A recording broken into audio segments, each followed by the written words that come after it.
Ohambele was one of the lucrative slave trade ports then in the Delta. So he was brought to Ohambele. Anyway, the man who bought King Jaja had a second thought. Among all the slaves bought then from the hinterland, inclusive of King Jaja, he seemed to be most tender among them. He seemed to be the youngest, almost within the age of 9 and 10. And so because the essence of purchasing these slaves was basically to be used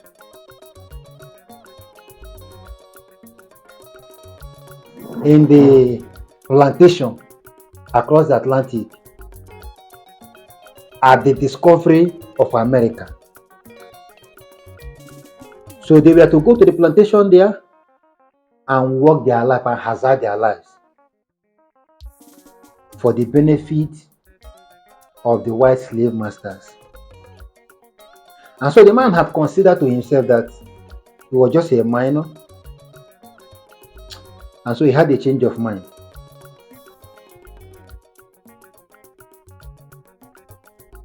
And then sold Jaja to a bonny chief by name Ada Allison, also known as Allison Nwoju. Ada Allison, also known as Allison Nwoju. So it was Ada Allison that actually bought King Jaja from the Ohambele market and brought him to Bonny. So at that time, King Jaja was actually a property of the Fubara Manila Purple House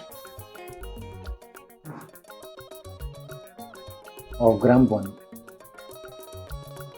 In the meantime, and then for whatever reason,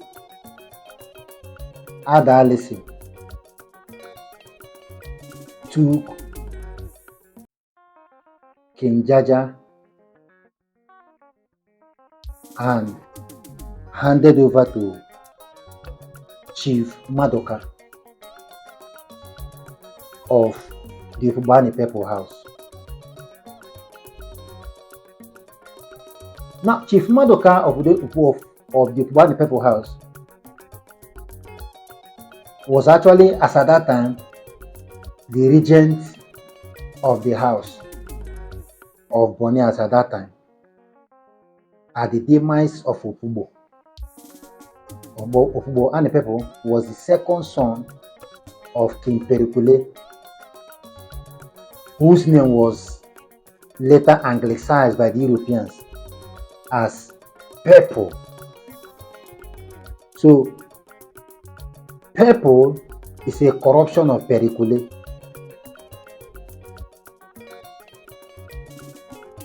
Did you get that? So Jaja found his way down to the Ubani Purple House. So before the arrival of King Jaja to Bonny Island, Bonny has so developed, the Ubani people of Bonny has so developed from the slave trade up until the legitimate trade in palm oil, as it was known. So now, King Jaja came to Bonny at a time when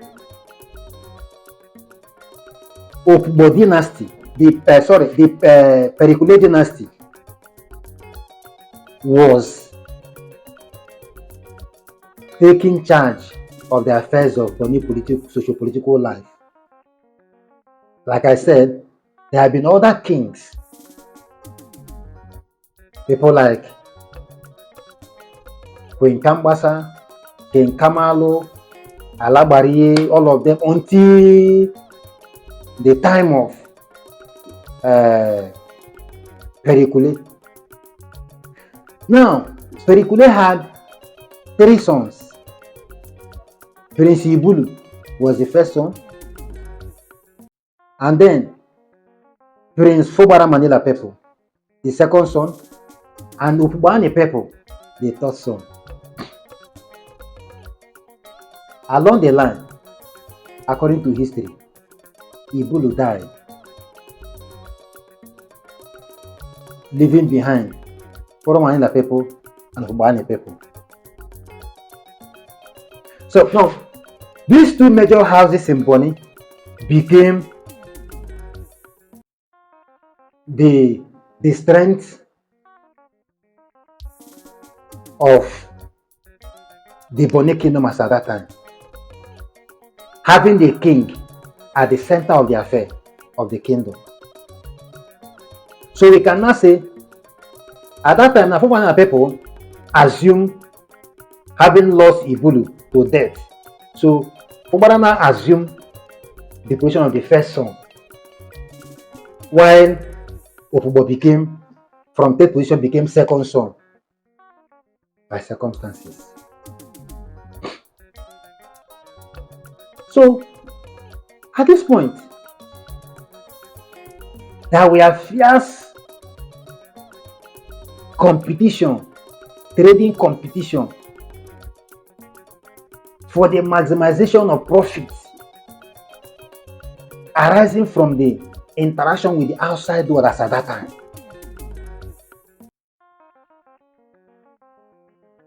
Hence the need to buy more slaves to assist. Originally, membership of the working house system in Grand Bonny, in the Bonny Kingdom, was from the beginning by blood descent,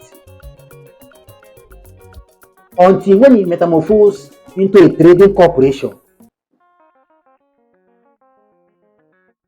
They now started acquiring slaves, assimilating slaves to be part of the system, to boost trade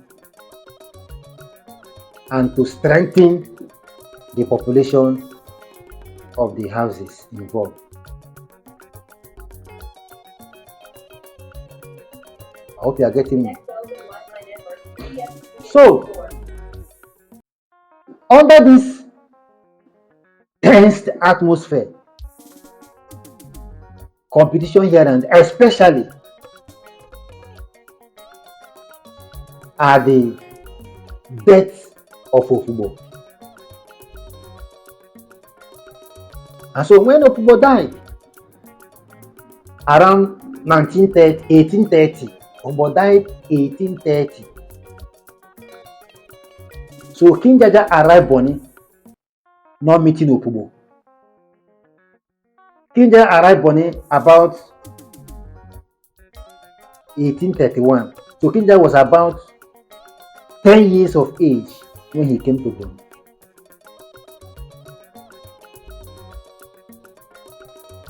And so at the time, before even the coming of King Jaja, the first son, Fubara Manila Pepo, has succeeded Ofubo at the death of Ofubo briefly and died. So when he died, his own, because every one of them has slaves that they trusted even more than their own freeborn. So his own slave now took over the affairs of Fubara Manila Pepo house by name Ebani. Ebani took over. Then at this other end, the second son side, be the Ubani Pepo house.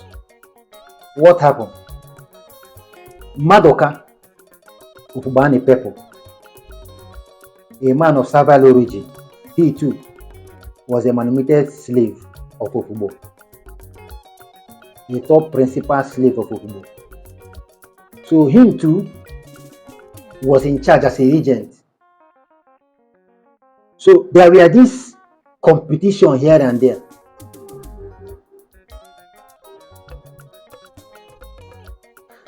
And before then,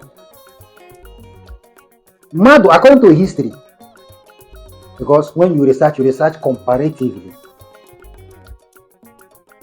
Historical writing is not just journalism. It's a place where evidence meets interrogation. So even before the death of Ofubo, Madoka of Savile origin, a manumitted slave from the Igbo hinterland, had nursed the ambition of the bonny throne, that bonny crown, succeeding to the lineage of Ofubo, the second son. It was well calculated because they had studied.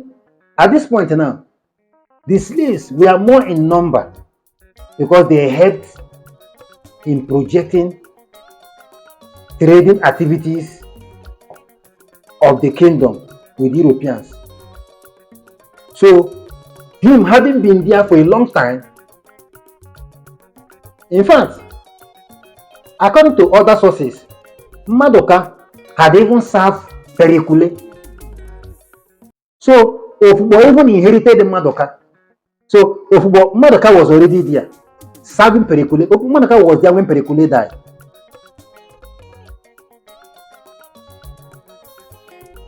So, Ofubo came. Madoka served Ofubo. She remained there. As tradition, whoever dies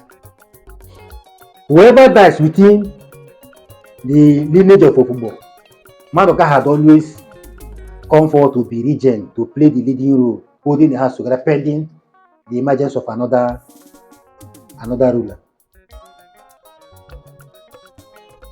But one begins to wonder, by a critical study of history, how come that in the lineage of Bonny people, within that Wokenu house, successors to the throne never last. And in the Bonny tradition, slaves were never allowed to ascend to the throne, to that top echelon.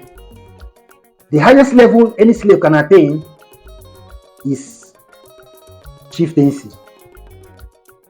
And at this time, most of these slaves from the Igbo hinterland in Bonny had become powerful house chiefs, Wokenu chiefs, controlling the affairs of Bonny.